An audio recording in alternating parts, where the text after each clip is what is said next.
Japanese show business definitely has a feudal side. Talent agencies control their tarento's talent, much in the way the daimyō, feudal lords, controlled the samurai in their clans, supporting their livelihoods in return for absolute fealty. Just as samurai were expected to stay with one clan their entire lives, talents typically find it hard, if not impossible, to leave their agencies.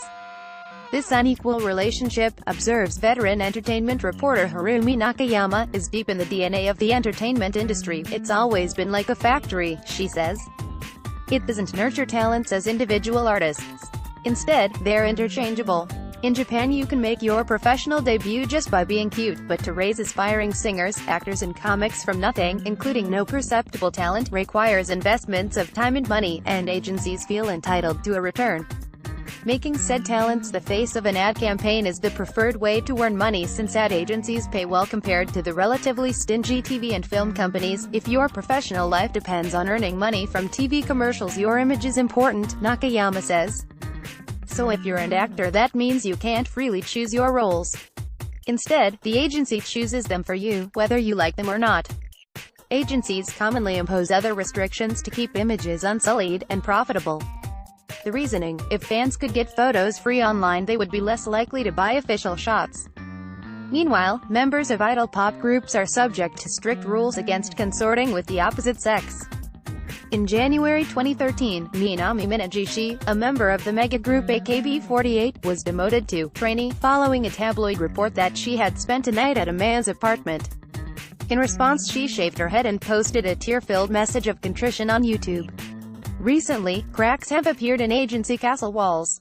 At the end of 2016, following a long-running dispute with Johnny's senior management, 3 members of SMAP, a pop group omnipresent on Japanese TV for 2 decades, went independent.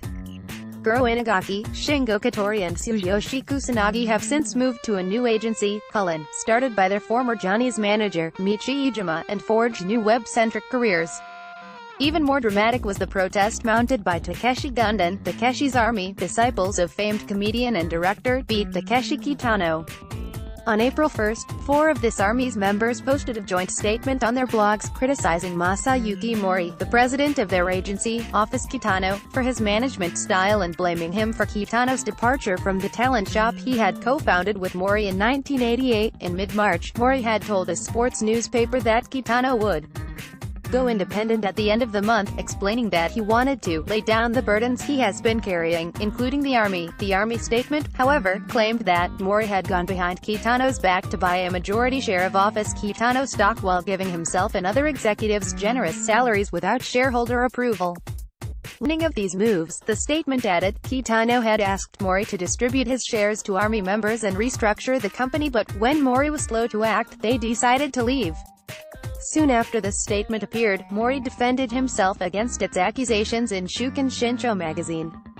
The big surprise of this entire affair was less Kitano's exit. At age 71 he was understandably eager to reduce the insane workload he had been carrying for decades, than the army's public revolt. It was as if rank-and-file samurai had drawn their swords against the chief advisor of their retired lord. Since then, the army has moved to sort out their differences with Mori, and their representatives reportedly met with him on April 9. Nakayama says this was their only option. Army members can't make it as individuals, she says. In April 6 column for the Shuken Post magazine, Kitano wrote that, "I'd been working like crazy past the age of 70 to feed a bunch of guys who were just playing and not working hard." Given that situation, you can't say it's a healthy organization. However, even in-demand talents are likely to struggle after leaving their agencies. When Rina Nanan, the perky star of the popular 2013 drama series Amachan, parted on acrimonious terms from her agency, Les Bros Entertainment, in 2015, she found TV network and ad agency doors closed. They were afraid of the agency. Nakayama says.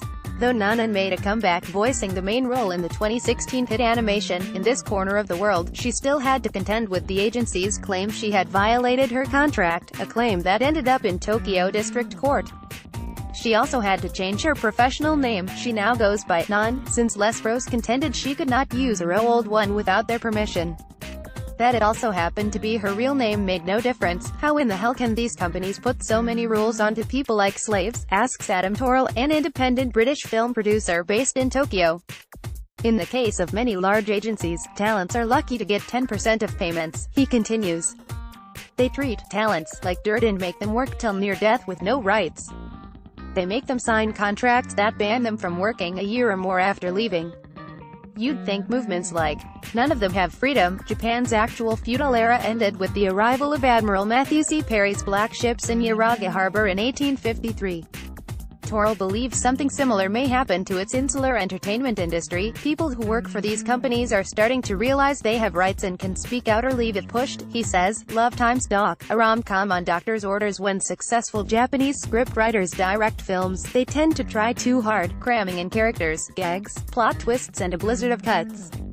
Sometimes, the busyness works, as in Koki Matani.